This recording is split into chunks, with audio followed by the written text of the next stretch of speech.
Esté, capítulo 7. Os que acharam, digam amém. Diz assim a palavra do Todo-Poderoso. Vindo, pois, o rei com Amã para beber com a rainha Esté, disse outra vez o rei a Esté, no segundo dia, no banquete do vinho: qual é a tua petição, rainha Esté? E isso será feito para você. E qual é o teu desejo? Até que metade do reino será te dado. Então respondeu a rainha Esté e disse: se o rei, achei graças aos teus olhos, e se bem parecer ao rei de dar-me a minha vida, com a minha petição, e o meu povo como o meu desejo, porque fomos vendidos, eu e o meu povo, para nos destruírem, matarem e aniquilarem de vez. Se pelo menos fosse vendidos por servos e por servas, eu me calaria, ainda que o opressor não poderia ter compensado a perda do rei.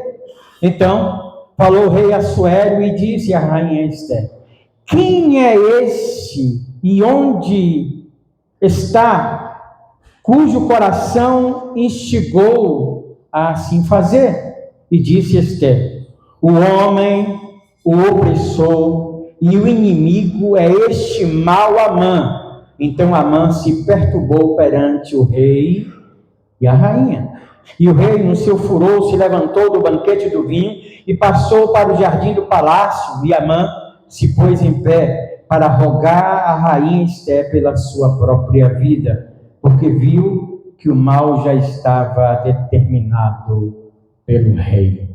Tornando, pois, o rei do jardim do palácio até a casa do banquete do vinho, Amã tinha caído prostrado sobre o leito, ou sobre o divã, em algumas versões, em que estava Esté. Então disse o rei: porventura você quer também forçar a rainha perante mim nessa casa? Saindo essa palavra da boca do rei, cobriram o rosto de Amã. Então disse Ardona, um dos camareiros que serviam diante do rei: eis que também a forca de 50 côvados, ou cerca de 22 metros de altura, que Amã fizera para Mardoqueu, que falara em defesa do rei, está junto à casa de Amã. Então disse o rei: enforcai-o nela. E enforcaram, pois, Amã na forca que ele tinha preparado para Mardoqueu. E então o furor do rei se aplacou. Cubra a sua cabeça, assentado como está. E peça a Deus para que te confronte, para que fale com você, para que abra os teus olhos e o teu coração para compreender a palavra do Senhor e possa aplicá-la ao seu coração. Sim, meu Deus, eu, juntamente com a igreja reunida aqui nesta noite, Pai amado, diante da tua grandeza e majestade, diante do poder e da autoridade da tua palavra, te pedimos encarecidamente: nos confronta, nos fira, Senhor amado, com a tua palavra, porque a tua palavra nos fere para matar o eu, para matar as nossas vis, vontades, para que possamos, meu Deus, viver para ti e para a glória do teu santo nome. Então, nos confronta com a tua palavra e, ao mesmo tempo, feridos, confrontados, sejamos por elas, por essa palavra, meu Deus, revitalizados, sejamos edificados, sejamos abençoados para a glória do teu santo nome. Ó Deus, em nome de Jesus, aplica a tua santa palavra aos nossos corações e abra o nosso entendimento para compreendê-la claramente. Eu te peço encarecidamente, no nome de Jesus. Amém. Glória a Deus. Meus irmãos, eu gosto muito de assistir filme de suspense. E tem uns filmes que você chega no final, você fica surpreendido mesmo. Uau, esse foi o final. E você fica surpreendido de fato com o final daquele filme. Um exemplo, né, de um filme, O Sexto Sentido, com Bruce Willis, em que ele está conversando com a criança e a gente pensa o tempo todo que aquela criança é que morreu, quando na verdade foi o Bruce Willis, o personagem dele que morreu. Então, o final dá uma mudança total. Filmes também de ações em que há um crime, há uma injustiça durante todo o tempo e no final, então, prevalece a justiça, prevalece então a punição para aqueles que foram criminosos. E eu gosto muito disso nos filmes e nas séries que às vezes a gente assiste.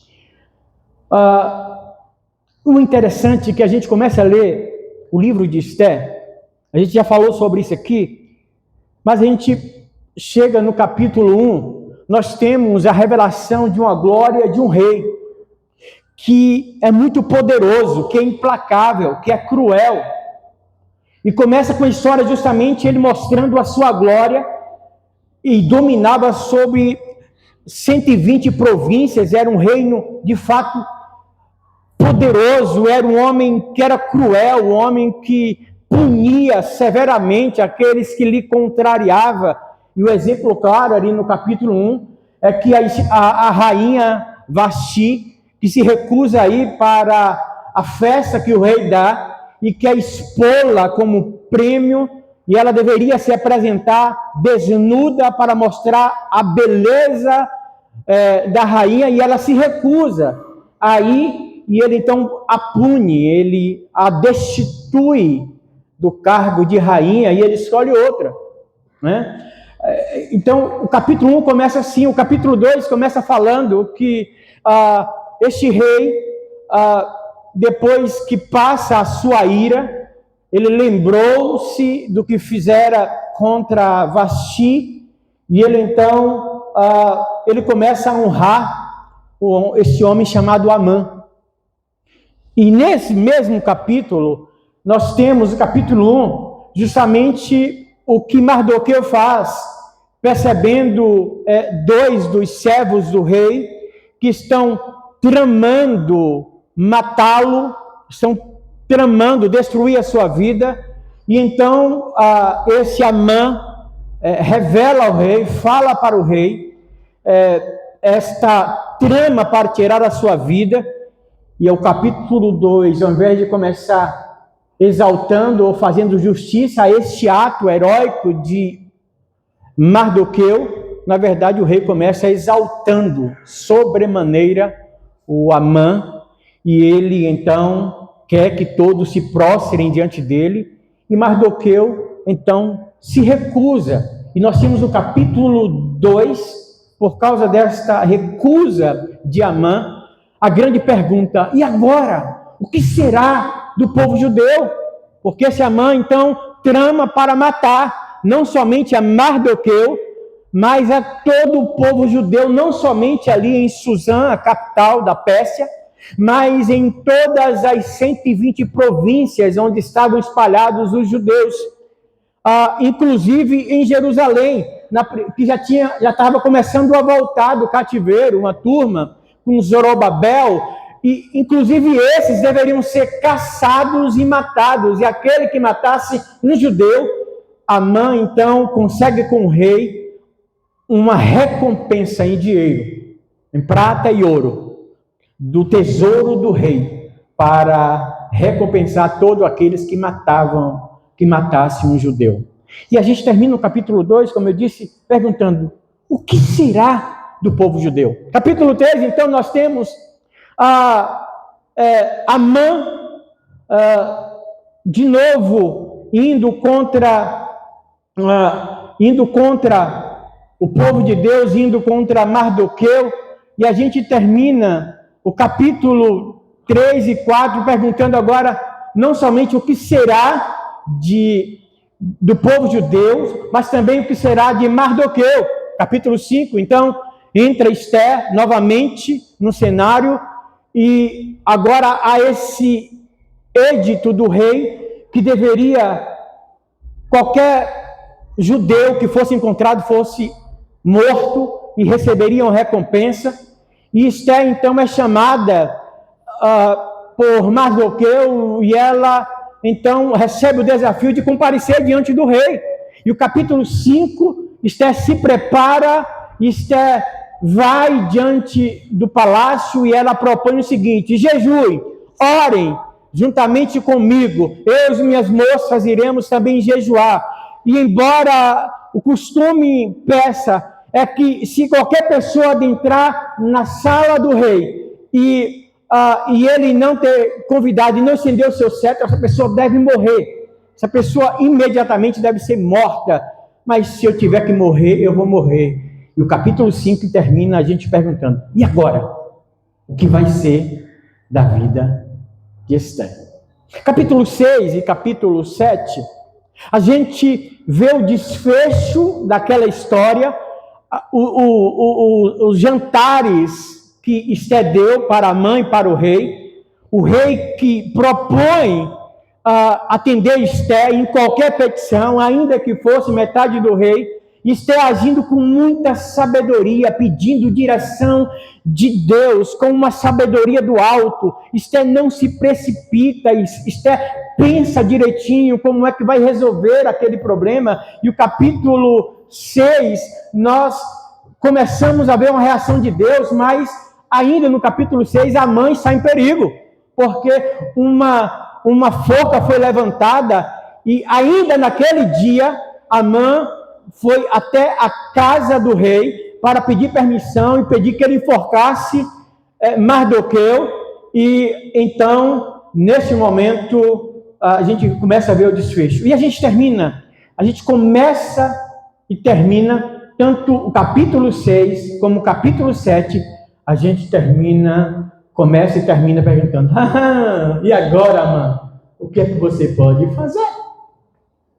Porque quem está em evidência aqui é o Rei Todo-Poderoso. A gente viu no capítulo 6, na mensagem passada, justamente que tanto tanto Mardoqueu quanto Esther tiveram diversas ações, diversas iniciativas, mas tudo que eles fizeram pela sua inteligência, pela sua perspicácia, tudo que eles fizeram com seus esforços, não mudaram a sua situação, cada vez mais piorava.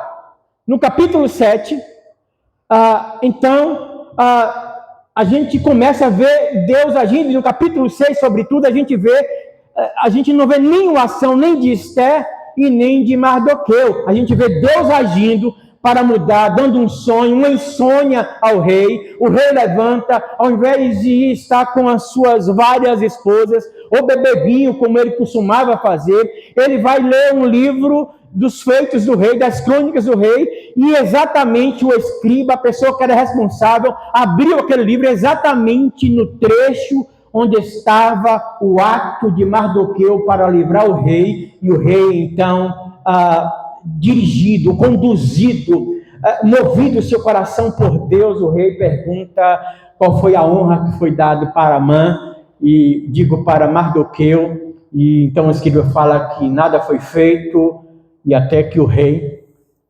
manda chamar Amã, e ele pensa que é ele que vai ser exaltado, e o rei manda que Mardoqueu seja exaltado, mas ainda o assunto não está resolvido, porque há um edital. E aqui a gente vai ver, na verdade, no capítulo 7, capítulo 6 e 7, a gente vê a reviravolta e o que será o fim de Amã. E em todo o livro de Esther, irmãos, e eu chamo a atenção para isso aqui, em todo o livro de Esther, a gente vê um Deus grande, o grande enredo, o grande roteiro do livro de Esther é de um Deus que age em favor do seu povo. A gente vê o Deus agindo em favor do seu povo, embora o livro de Esther, curiosamente, não cite diretamente o nome de Deus, de Yahvé, não há nenhuma manifestação poderosa, nítida, de um falar de Deus, de um agir de Deus. de algo que seja extraordinário, que Deus fez um grande milagre. Não há essa citação, não há essa, mas a gente vê claramente Deus conduzindo, livrando o seu povo em um mundo tão hostil. E a gente, então, caminha durante todo o livro e a gente vê um Deus que age em favor do seu povo. Como? Neste capítulo. Como a gente vê a ação de Deus? Primeiramente, a gente vê a ação de Deus para livrar o seu povo, usando as autoridades constituídas, ou usando as autoridades competentes. E veja o versículo 1 a 5 que diz: Vindo, pois, o rei com Amã, para beber com a rainha Esté, disse outra vez o rei a Esté, naquele segundo dia, no banquete do vinho: qual é a tua petição, rainha Esté? E será-te dado. E qual é o teu desejo? Até metade do reino se te dará. Então, respondendo a rainha Esté, disse: Se, ó rei, eu achei graça aos teus olhos, e se bem parecer ao rei, dar-se a minha vida como minha petição. A minha petição é que eu tenha a minha vida de volta. E o meu desejo é que o meu povo também receba a vida. Porque fomos vendidos, eu e o meu povo, para nos destruírem, matarem e aniquilarem de vez. Se ainda fosse por servos que fôssemos vendidos, eu iria me calar, ainda que o rei tivesse uma perda diante do seu opressor. Então falou o rei Assuero e disse à rainha Esté: quem é esse? E onde está este cujo coração se instigou a fazer assim? O plano estava feito, e esse inimigo cruel, histórico, né, que na verdade é descendente dos midianitas, inimigos eternos do povo de Deus, de Israel. E esse homem, então, quer destruir totalmente Mardoqueu, e não se contenta apenas em matar o servo de Deus, mas todo judeu. Como se alguém decidisse nesse tempo a eliminar todos os líderes e, mais do que isso, todos os crentes na face da terra, como acontece, né, em vários países que perseguem a igreja do Senhor. E a gente vê Deus usando a autoridade do rei, que é a autoridade competente, para começar a agir em favor do seu povo. Meus irmãos, isso é muito significativo para nós, porque a nossa confiança não deve estar, e às vezes em nosso país há essa apreensão dos crentes do que acontece no cenário político, né, do nosso país, do que acontece em Brasília, em todos os três poderes, né, do que está sendo feito ali, de como isso vai prejudicar a igreja. Mas deixa eu falar uma coisa assim: acima dos três poderes, acima de toda a autoridade que foi constituída por Deus, tem o Deus vivo e todo-poderoso que age em favor do seu povo. Deus não permitirá que nada seja feito sem que a vontade dele prevaleça. E ele age com poder, ele usa quem ele quer. É interessante que a gente olha para as Escrituras em momentos cruciais em que o povo estava sofrendo, que o povo estava afastado de Deus. Deus usa e chama Ciro, e Ciro vai dominar o povo, mas Ciro também vai ser uma espécie de resgatador. Deus vai usar as autoridades competentes para livrar o seu povo. Mesmo quando Deus está punindo o seu povo, ele quer livrar o seu povo da destruição total. Então esse Deus, irmãos, o Deus que nós servimos, o Deus da igreja sobre a face da terra, é o Deus que age em favor do seu povo. Ele usa de expedientes, ele usa de meios, ele usa as autoridades competentes para livrar e abençoar o seu povo. Mas o texto então não dá continuidade. E nós, então, percebemos no versículo 6 e 7, que Deus também age em favor do seu povo, revelando a sua ira.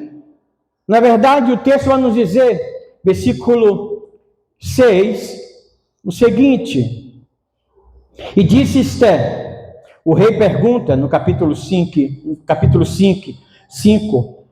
diz assim: então falou Assuero e disse: quem é este? E onde está este homem cujo coração instigou a perseguir a você, rainha Esther, e ao seu povo? Rainha Esther revela a sua origem, revela a sua identidade. Eu sou judia, eu sou serva do Deus vivo, como que dizendo, eu faço parte do povo de Deus. E então o rei pergunta: quem foi esse? Quem é esse inimigo? Quem é esse homem mau? Quem é esse opressor que ousa a se levantar contra você, rainha, e contra o seu povo? E a rainha Esther então olha e diz: é este o homem, né? É este, versículo 7. E o rei se levantou em seu furor. Quando Esther revela isso, versículo 6, e disse Esther: o homem, o opressor e o inimigo é este mau Amã. Então Amã se perturbou perante o rei e a rainha. E então o rei, em seu furor, se levantou do banquete do vinho e passou para o jardim do palácio. E Amã pôs-se em pé para rogar a rainha Esther pela sua vida, porque viu que o mal já estava determinado no coração do rei. Amã sabia quem era o rei Assuero. Era um homem implacável. Queria matá-lo por causa da sua arrogância. E a gente vê aqui que Deus age, irmãos, através da sua própria ira. Nós vivemos em um tempo de um evangelho muito água com açúcar, em que as pessoas tentam de todas as formas a pintar um Deus bonzinho, um Deus somente de amor, um Deus que não se importa com o que está acontecendo aqui, cada um viva a sua vida como bem quiser, está tudo bem, porque Deus é só amor, um Deus que não pune, um Deus que não age, um Deus que não interage, um Deus que não se envolve na vida de ninguém, um Deus que não está olhando, não está exigindo nada, basta você se comportar e cada um viva do jeito que quiser, e Deus não age. A gente vê um mundo cheio de injustiça, um mundo cheio de violência, porque as pessoas não entendem que o Deus poderoso se ira e esquece de ler o que Romanos, ou que Paulo diz aos Romanos, capítulo 1, versículo de número 18. Porque o céu se manifesta, ou porque do céu se manifesta a ira de Deus sobre toda a impiedade e injustiça dos homens que detêm a verdade em injustiça. O que Paulo está dizendo é que esse Deus se ira. E como já pregara Jonathan Edwards, pecadores nas mãos de um Deus irado, vai mostrar que Deus, e a gente vê ao longo dos profetas, ao longo dos livros do Velho e do Novo Testamento, que o Deus que pune o seu próprio povo, o Deus que manda um povo para o cativeiro porque desobedeceu a Ele, porque saiu da presença dEle, o Deus que corrige o seu povo e age com ira com o seu povo, que pune o pecado, que age com total ira sobre o pecado, e Ele que nem mesmo o seu próprio Filho poupou, que assumiu o nosso pecado e puniu no seu Filho o nosso pecado. O que Ele vai fazer com aqueles que perseguem o povo de Deus e que resistem Deus agirá com punição, Deus agirá com ira e punirá todos aqueles que se levantarem contra a igreja do Senhor sobre a face da terra. A gente vê o que está acontecendo, por exemplo, no nosso país, de como a família tem sido execrada, a família tem sido atacada, tudo quanto é princípios, estão pegando as nossas crianças, estão manipulando, destruindo o futuro das nossas crianças, e às vezes nós temos um governo que não faz nada para mudar isso, e Deus vai trazer ira sobre essa terra que não se converter ao Senhor, que se levanta contra os princípios do Senhor. Deus revela nesse texto que para favorecer o seu povo, Deus revela nesse texto, neste capítulo, que Ele age em favor do seu povo, revelando toda a sua ira sobre os insolentes, injustos e impiedosos. O que nós aprendemos aqui com isso é que vale a pena continuar fiel aos princípios, que vale a pena preservar. Mardoqueu não aceitou se curvar diante de Amã. Mardoqueu sabe que se ele se curvasse diante de Amã, seria tudo mais fácil para ele naquele reino. Mardoqueu sabia que se ele se encurvasse para Amã, a coisa seria muito mais fácil para o povo de Deus naquela cidade, naquele reino. Mas ele tem o temor do Senhor. Ele não aceita. Ainda que correndo perigo de vida, ele não se encurva diante daquilo que não seja o seu Deus, o seu Senhor. E ele vai descobrir, desde o capítulo 6, que vale a pena, mesmo diante de todos os perigos, ainda que eu tenha que perder a vida, na verdade eu a acharei, porque o meu Deus revelará toda a sua justiça em favor do seu povo. E encerrando, Deus, o Deus que age em favor do seu povo, Ele usa as autoridades competentes para concretizar os seus planos. Ele age punindo com ira ou com sua ira, mas Ele também age na hora certa. Olha só os versículos 8 ao 10, que assim relatam. Tornando, pois, o rei do jardim, do palácio, a casa do banquete do vinho, Amã tinha caído prostrado sob o leito em que estava Ester. Então disse o rei: porventura, você quer também forçar a rainha perante mim nessa casa? Saindo essa palavra da boca do rei, cobriram a cabeça de Amã. Então disse Arbona, um dos camareiros em que serviam diante do rei: eis também a forca de 50 côvados de altura que Amã fizera para Mardoqueu, que falou em defesa do rei, está junto à casa de Amã. Então disse o rei: enforcai-o nela. Enforcaram, pois, Amã naquela forca e que ele tinha preparado para Mardoqueu. Então a ira do rei se aplacou. A justiça foi feita e a ira passou. Deus sempre age na hora certa na vida do seu povo. Ele nunca chega atrasado. Deus sabe. E é interessante, irmãos.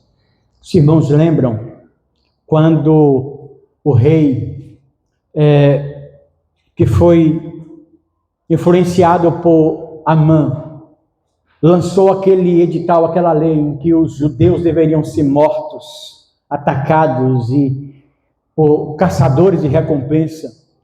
Então Amã ele tirou as suas vestes, ele vestiu panos de saco e ele foi lá para a praça de frente à casa do rei. E ele não podia entrar, porque diz o texto que ninguém triste, ninguém com tristeza poderia adentrar diante do rei. Agora, veja, a cara de horror deste Amã, tamanha tristeza, agonia de alma que aquele homem ficou, por causa da punição que veio sobre ele, que tiveram que tampar o rosto dele, porque o rei não poderia ver. Segundo a tradição, o rei não poderia ver ninguém triste e nem horrorizado diante dele. O rei não podia olhar para a cara de pessoas assim. Então, se o rosto é coberto, isso demonstra a vergonha, a vexação, a punição. Deus age na hora certa, exatamente naquele momento. Então, alguém entra, que é o camareiro do rei, e diz, Abana diz, olha, rei, tem um jeito para ele. Ele preparou uma forca para matar Mardoqueu, uma forca de 22 metros de altura, e o rei diz, enforque-o nela, e ele foi morto. E diz o texto que naquela mesma hora, a ira do rei se aplacou, porque finalmente foi feita justiça ao povo de Deus. Isso é muito revelador para nós. Talvez nós estejamos sofrendo injustiças nesse mundo, mas a hora está chegando em que o Rei Eterno vai colocar os nossos inimigos no seu lugar e os condenarão ao inferno, e nós seremos justiçados diante de toda a perseguição, diante de toda a ira contra o povo de Deus. Nós seremos recompensados pelo Rei Eterno, que virá nas nuvens e dirá: muito bem, meu servo fiel, entra no gozo do teu Senhor. Muito bem, meu servo fiel, que perseverou durante toda a tua vida. É chegada a tua recompensa, e a justiça será feita, porque o grande rei virá para buscar o seu povo que está em terra. Aleluia! A nossa justiça chegará, irmãos. O Senhor é o Deus que está agindo em nosso favor. Glória a Deus. Bendito seja o nome do Senhor. Vamos colocar em pé pela tua palavra, Senhor.